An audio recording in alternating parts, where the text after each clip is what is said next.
Olá, pessoal! Hoje eu vou tratar de um conto muito marcante, muito comovente, realmente capaz de sensibilizar um leitor atento, um leitor que é preocupado com justiça social. É um dos melhores rebentos da nossa literatura, que é A Enxada, de Bernardo Ellis. Bernardo Ellis foi um escritor goiano, foi romancista, contista, poeta, nasceu em Corumbá de Goiás, ficou conhecido, ficou marcante no Brasil inteiro, com obras como Ermos e Gerais, Caminhos e Descaminhos, O Tronco, que é uma das obras mais conhecidas, foi inclusive adaptada para o cinema, só para citar algumas obras importantes desse autor. Essas obras que mencionei são romances ou coletâneas, antologias de conto. A obra que vou trabalhar hoje é apenas um conto desse escritor que deixou aí uma vasta produção. Tanto é que ele ganhou prêmios muito importantes, como o Prêmio José Lins do Rego, o Prêmio Afonso Arinos, o Prêmio Jabuti. Inclusive, ele também foi premiado pela Academia Brasileira de Letras,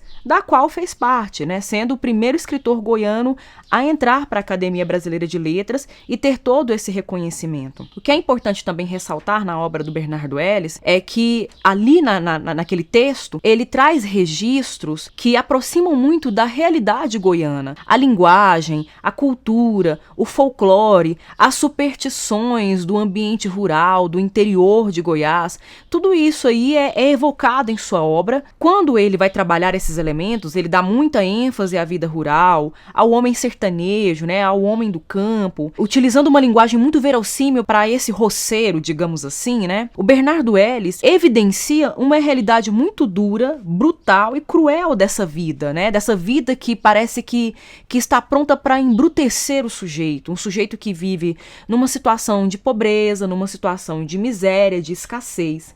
Entretanto, por outro lado, esse escritor também vai deixar marcante em sua obra uma linguagem poética, vai fugir um pouco dessa objetividade do gênero épico, do gênero narrativo.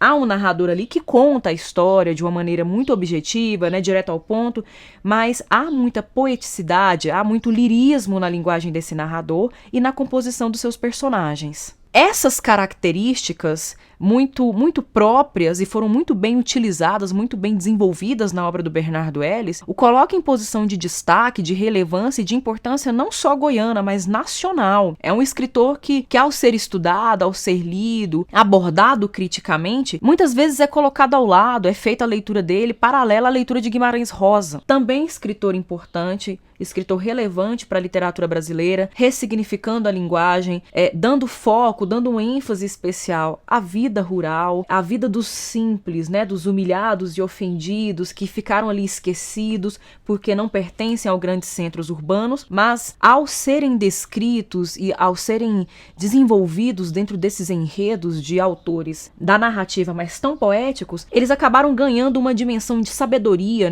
foram imbuídos de uma sabedoria que definitivamente o homem urbano não teria, porque o homem rural, ali na sua simplicidade, diante de saberes religiosos, diante de saberes folclóricos, de certas superstições, não são privados da condição humana. A condição humana está no meio urbano, está no meio rural, e é ali que eles se fazem. A Enxada é um conto publicado no livro Veranico de Janeiro, de 1966. O conto apresenta uma linguagem que mescla muito do coloquial, há uma marca e há um registro dessas marcas de oralidade goianas, essas marcas tipicamente goianas, principalmente do interior do estado de Goiás.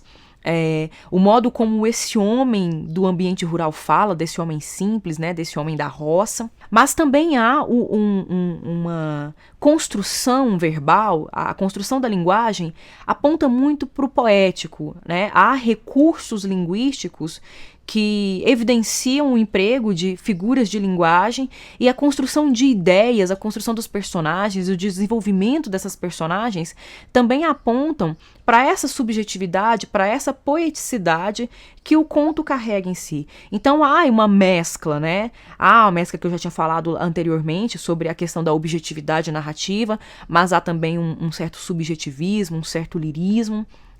Às vezes do narrador, às vezes do personagem protagonista, e às vezes até a nossa, né, a nossa de leitor crítico, parece se intrometer ali também, porque o conto acaba evocando ali certos sentimentos, certas emoções, certas reflexões que sem o gatilho que o conto nos fornece, né, sem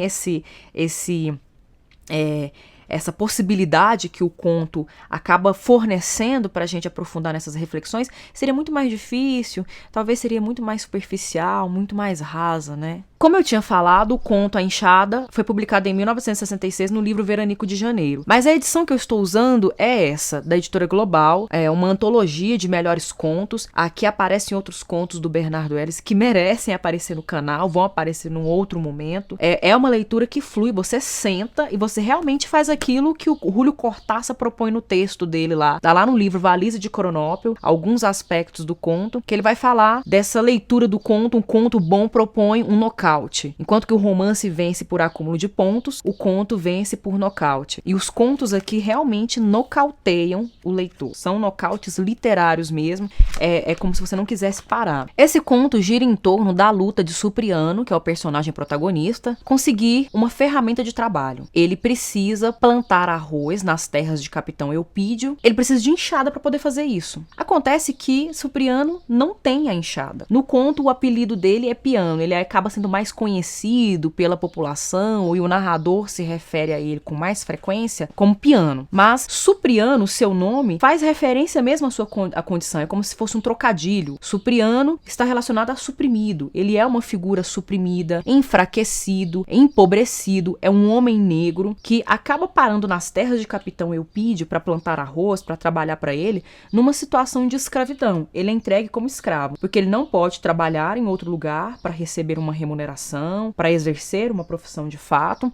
Ele não tem escolha, ele não pode deixar de executar esse trabalho para o Capitão Eupídio. E para piorar a situação, ele não tem a enxada. Quando ele vai pedir enxada para o Capitão Eupídio, ele é maltratado, ele é ofendido, ele é agredido brutalmente, como se ele tivesse a obrigação de ter a enxada. E ele vai tentar andar pela cidade em busca de empréstimo, vai pedir emprestado para alguns amigos, não tem condição de comprar, não tem dinheiro, não tem como arrumar outro emprego, nem tem como arrumar um emprego para poder ter um dinheiro para comprar ou alugar a enxada. Vai pedir emprestado para o padre a enxada que o padre tinha sido roubada. Vai pedir para um amigo a enxada, o amigo não empresta porque tem rixa com o Capitão Eupídio. Então ele acaba se encontrando numa situação extremamente kafkiana, uma situação labiríntica mesmo, da qual parece que ele nunca vai conseguir sair, porque ele é obrigado a executar o trabalho, que é plantar o arroz para Capitão Eupídio, não tem a ferramenta de trabalho e não pode ir atrás dessa ferramenta de trabalho. Então é como se ele tivesse a obrigação de ter a ferramenta de trabalho, e se ele não tivesse,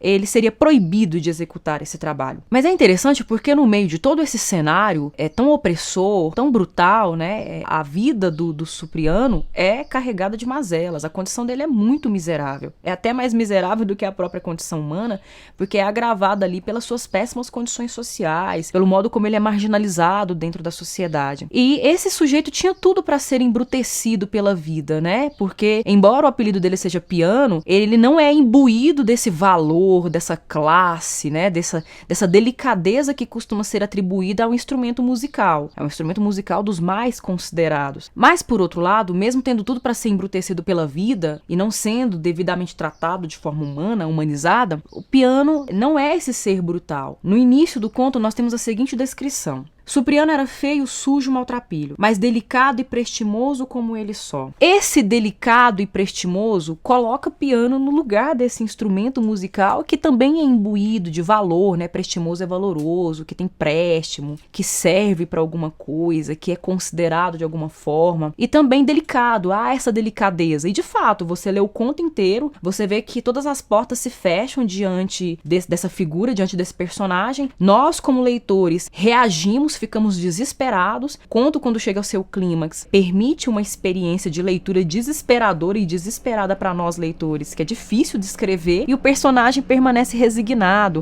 digno. Além disso, há um outro elemento que agrava a condição do Piano dentro desse conto, que ele trabalha para Capitão Eupídio não por uma oferta de trabalho, não porque ele tenha sido cotado para isso, mas é porque ele foi entregue pelo delegado ao Capitão Eupídio como um pagamento de dívida. O conto não deixa muito claro se a dívida é do piano ou só do piano, ou se também tem parte de dívida do delegado ali. O fato é que o piano acaba sendo coisificado, ele é transformado em objeto, é transformado em moeda de troca, sem o menor valor, e ele não pode sair das terras do capitão Eupídio enquanto não entregar o trabalho, enquanto não concluir a plantação de arroz. Então, a gente percebe aí que o cara tá colocado numa situação de escravidão, o cara não tem a ferramenta de trabalho e é obrigado a ter, ele vai tentar obter essa ferramenta de trabalho para conseguir concluir e se ver livre daquela dívida, mas toda vez que ele está tentando ir atrás, enfrenta algum obstáculo intransponível e a figura do capitão Eupídio está sempre no encalço dele, está sempre atrás dele para agredi-lo, para jogar na cara dele que ele está atrasado com a plantação de arroz e no conto para meio que sugerir, né, meio que insinuar dentro da narrativa que o piano está apenas enrolando, que é um malandro, que é um preguiçoso,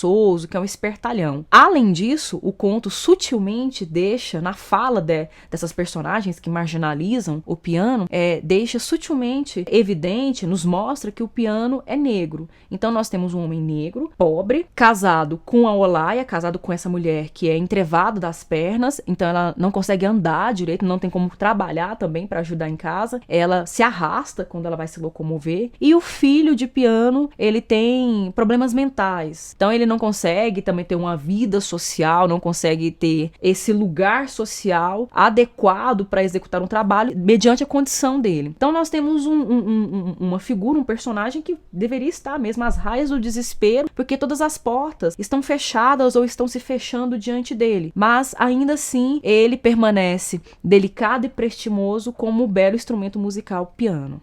Se na configuração do personagem piano a gente tem já esse contraste, essa contradição, quando a gente tem a configuração do capitão Eupídio, a contradição e o contraste ficam mais evidentes ainda. Nessa edição que eu li, na página 77, fala assim do capitão Eupídio. Quem é que não conhecia o costume de seu Eupídio? Era fazendeiro que exigia que todo mundo pedisse menagem para ele. Ele é que fornecia enxada, mantimento, roupa e remédio para seus empregados. Ninguém não iria, pois, vender uma enxada para Supriano. Só lhe restava ir para casa, largando de mão de levar cobre e meio de sene que a mulher encomendara. Então, o Eupídio, ele é o poderoso da região, né? Todo mundo abaixa a cabeça para ele, inclusive o delegado, que entregou uma pessoa com pagamento de dívida para ele. E esse capitão Eupídio, na verdade, pode ser também considerado um coronel. A posição dele no conto, né, do mais poderoso da região, remete muito, evoca muito nossas terríveis memórias da prática do coronelismo no estado de Goiás. Aliás, não só no estado de Goiás, né, mas no Brasil todo. Uma realidade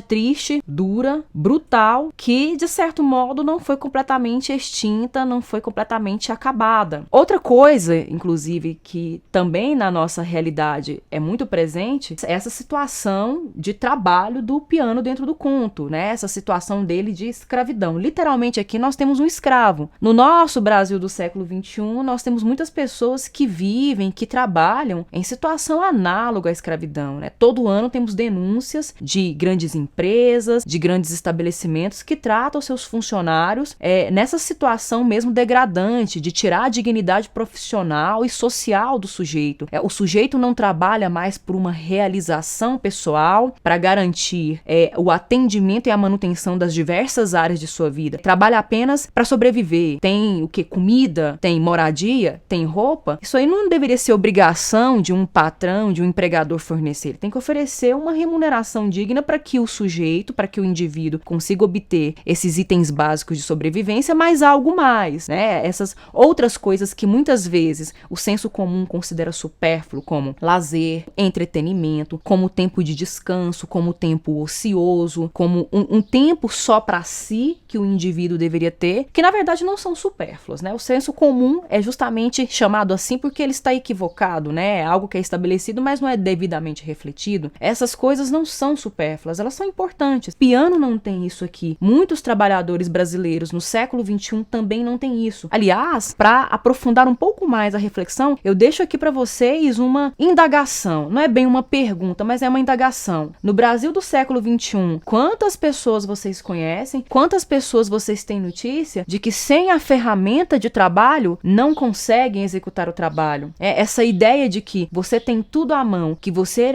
é o empreendedor de si mesmo, muitas vezes coloca o indivíduo numa armadilha, porque se ele não consegue ser empreendedor de si mesmo, ele não consegue ser mais nada. O que ele consegue ser então? Ele consegue ser apenas um piano, um supriano, um que fica pianinho, que nada pode falar, nada consegue falar, porque foi tão suprimido socialmente que se torna um esquecido. Seria isso? Gostaria de pensar um pouco também sobre isso com vocês. E voltando de fato, né, ao conto A Enxada, dentro dessa atmosfera angustiante, kafkiana, labiríntica, da qual parece que o piano não vai conseguir sair mesmo, vai ficar rodando como uma barata tonta apenas, nós temos discussões sobre preconceito racial, preconceito social, a questão das relações de trabalho, que envolvem aí um abuso, uma exploração, a escravidão, a coisificação do homem, né, o homem transformado em objeto, transformado em coisa, cada vez mais destituído de sua humanidade, cada vez mais destituído da sua condição orgânica, biológica, e sendo tratado cada vez mais de uma maneira automática, robótica, sem realmente sensibilidade, sem vida, sem espontaneidade. O conto também, dentro dessas ideias de contrastes, vai mostrar, por um lado, uma personificação do mal na figura do Capitão Eupídio e uma personificação da humildade, não diria nem bondade, mas da humildade, da simplicidade, da ingenuidade na figura do piano. Há um outro cenário muito importante no conto, que já está quase caminhando para o desfecho da narrativa, quando você estiver lendo, é o contraste que há entre duas atmosferas. Nós temos, por um lado, uma atmosfera alegre, devota, fervorosa, religiosa da festa do Divino Espírito Santo, e no meio dessa festa, todos comemorando, todos muito envolvidos, as classes sociais mais elevadas, muito participativas dessa festa, né? Porque a festa eleva o status dessas pessoas. Nós temos, atravessando a cena, a figura de Olaya, a esposa de piano, engarranchada nas costas do filho que tem problemas mentais, atravessando aquela cena, enfeiando a cena, né? No conto a gente percebe que alguns personagens meio que repugnam aquela imagem, repugnam aquela cena, e a gente tem então o contraste dessa festa tão religiosa, mas que não é tão acolhedora para os coitados dos humilhados e ofendidos, né? Daqueles que estão em condição de marginalização e de miséria dentro da sociedade, mais agravado do que eles, né? Esse trabalho, esse jogo de contrastes, muito bem explorado no conto, provoca mesmo essa reflexão, esse pensar nos diversos temas, através de uma linguagem, não é jornalística no sentido mesmo de apenas querer informar, mas também propõe uma formação leitora e uma formação estética mesmo de percepção, por meio da arte, por meio da linguagem artística, por meio da linguagem estética, a possibilidade de pensar a nossa realidade, mesmo que por meio de uma história, de uma narrativa que seja fictícia, que seja ficcional. E para finalizar, essa semelhança que A Enxada apresenta com o conto A Metamorfose, no sentido de ser angustiante, de ser labiríntico, da gente perceber as falhas da burocracia, como a burocracia ela é limitada e burra, obsoleta e obtusa, no sentido mesmo de impedir o andamento da sociedade. Não é por acaso que, ao final do conto, diante de todos esses obstáculos intransponíveis, diante de todas essas portas fechadas dentro de um labirinto monstruoso, que o piano, assim como Gregor Samsa em A Metamorfose, acaba passando por uma metamorfose. Ele é metamorfoseado em Enxada. Depois de não conseguir mesmo encontrar essa ferramenta de trabalho, ele se vê obrigado a virar a sua ferramenta de trabalho. E aí uma das cenas mais grotescas e brutais do conto é quando, ao amanhecer, Piano está quase concluindo a plantação de arroz toda torta, toda desconjuntada, e as suas mãos são apenas tocos, com restos de pele e sangue misturado com terra pendurado e os ossos das mãos saltando para fora. Recomendo essa leitura. Não é uma leitura de fácil digestão, não é uma leitura agradável, mas é uma leitura necessária e ainda muito atual para a gente refletir sobre os caminhos da vida social e da vida profissional no Brasil do século XXI. Eu fico por aqui, até a próxima.